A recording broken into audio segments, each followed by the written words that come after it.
नमस्कार शेतकरी बांधवांनो, मी किरण वाघमोडे तुमचं सर्वांचं हवामान अंदाज या आपल्या यूट्यूब चॅनलमध्ये स्वागत करत आहे. तर आजच्या या व्हिडिओमध्ये आपण जाणून घेणार आहोत की कोणत्या राज्यांमध्ये अतिमुसळधार असा पाऊस आणि बर्फ पडणार आहे आणि कुठल्या राज्यामध्ये गारा पडण्याची शक्यता आहे. त्यामुळं आजचा हा व्हिडिओ तुम्ही नक्की बघा. तर सुरुवातीला म्हणजे आज 20 जानेवारी 2019 संध्याकाळचे 7:45 वाजलेत. तर पाहायला गेलो आपण तर ढगांची परिस्थिती पाहायला गेलं तर आज बंगाल जो उपसागर आहे ना, तिथं खूप जास्त अशा प्रमाणात ढग दाटलेत आणि जो आपला उत्तर भारत आहे तर तिथं सुद्धा ढग दाटलेले दिसू शकतात तुम्हाला खूप जास्त प्रमाणात. तर ह्या बंगालच्या उपसागरामध्ये ढग दाटण्यामागचं कारण म्हणजे इथं एक कमी दाबाचा पट्टा म्हणजेच लो प्रेशर एरिया तयार झाला आहे आणि त्यामुळे ते काय करते, आजूबाजूचं बाष्पयुक्त हवा खेचून घेते आणि त्यामुळं या ठिकाणी ढग दाटून आलेले आहेत. आणि जो आपला उत्तर भारतामध्ये स्वतः ढग दाटलेत तर यामागचं कारण म्हणजे एक वेस्टर्न डिस्टर्बन्स पोचलेला आहे जम्मू काश्मीरमध्ये. त्यामुळे तो काय करतोय, अरबी समुद्रातून थोडं बाष्प घेतोय, कॅप्सियन समुद्रातून बाष्प घेतोय आणि त्याचाच परिणाम म्हणून तिथं पाऊस पडण्याची शक्यता आहे.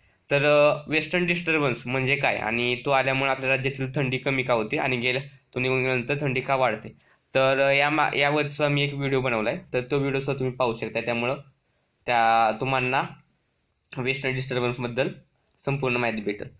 आणि जर पाहायला गेलो आपण तर महाराष्ट्रावरती म्हणजे हा आपला जो महाराष्ट्र आहे त्या महाराष्ट्रावरती कसल्याही प्रमाणामध्ये बाष्प किंवा ढग नाही आहेत.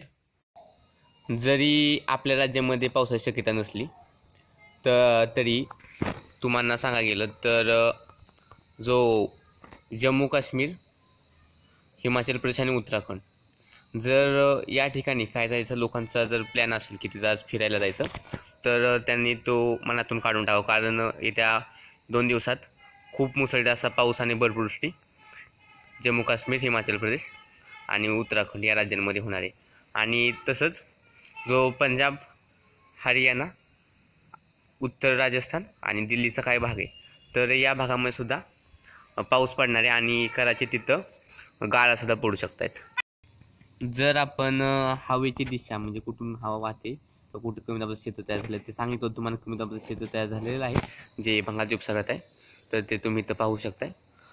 आणि हवेची एक उलटी फिरणारी म्हणजे उलटी चक्राकार स्थिती सध्या आपल्या विदर्भावरती आहे. त्यामुळे तिथून अशी हवा वाहत आहे आणि तिथं ती हवेची उलटी चक्राकार स्थिती असल्यामुळे काय होतं की थोडंफार असं बाष्पयुक्त वारं आपल्या राज्याकडे येते. त्यामुळं गेली 2 दिवसानंतर हळूहळू थंडी कमी होत आहे आणि अजून ही थंडी अशीच कमी होत राहील.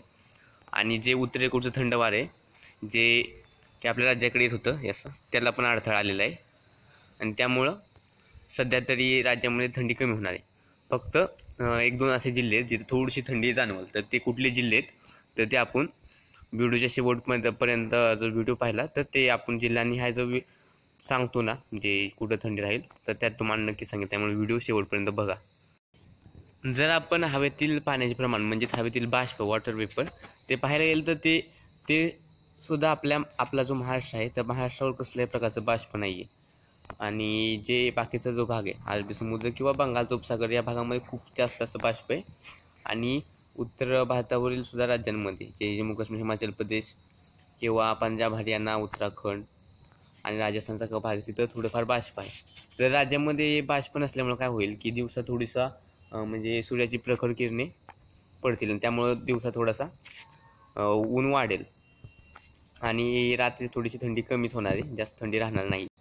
जर आपण जिल्हानिहाय थंडी जर पाहायला गेलं जिल्हानिहाय कुठल्या जिल्ह्यात थोडीशी थंडी असेल, कुठल्या जिल्ह्यात थंडी कमी असेल तर आज दिनांक 20 जानेवारी तर 20 जानेवारी रोजी नागपूर, भंडारा, गोंदिया, गडचिरोली, वर्धा आणि जो चंद्रपूरचा काय भाग आहे तर या भागामध्ये हलकीशी थंडी जाणवल. आणि बाकीचे जे राहिलेले जे जिल्हे आहेत तिथं सर्वसाधारण थंडी जाणवल. अमरावती, अकोला, वाशिम, यवतमाळ, बुलढाणा, धुळे, जळगाव, धुळे, नंदुरबार, नाशिक, औरंगाबाद, अहमदनगर, बीड, जालना, परभणी, हिंगोली, नांदेड, लातूर. तर या आणि पुणे तर या जिल्ह्यामध्ये सर्वसाधारण अशी थंडी जाणवेल. जास्त थंडी नसणारी, फक्त एकदम सामान्यतः 14 ते 15 डिग्री सेल्सिअसच्या आसपास. आणि बाकीचे जिल्हे आहेत थोडेसे सोलापूर, उस्मानाबाद, सांगली, कोल्हापूर, सातारा. तर या जिल्ह्यांमध्ये सुद्धा थंडी कमी झालेली आहे. आणि जर आपण कोकणातील जिल्ह्यांचा विचार करायला गेलो तर जे कोकणातील सर्व जिल्हे आहेत तर तिथं सुद्धा थंडी आता कसल्याच प्रमाणात थंडी जाणवणार नाही. आणि दिवसात थोडंसं उष्ण असे समुद्राकडचं वारं वाहतील, त्यामुळे थोडंसं उकाड्यात वाढ झालेली जाणवेल. जरी आज म्हणजे 20 तारखेला जरी थोडीशी थंडी जाणवणार असेल नागपूरमध्ये, तरी उद्यापासून म्हणजे 21 तारखेपासून ती थंडीसुद्धा हळूहळू कमी होणार आहे. तर आता आपण जाता पाहूया संध्याकाळच्या 8 वाजता कुठल्या जिल्ह्यात किती तापमान येते.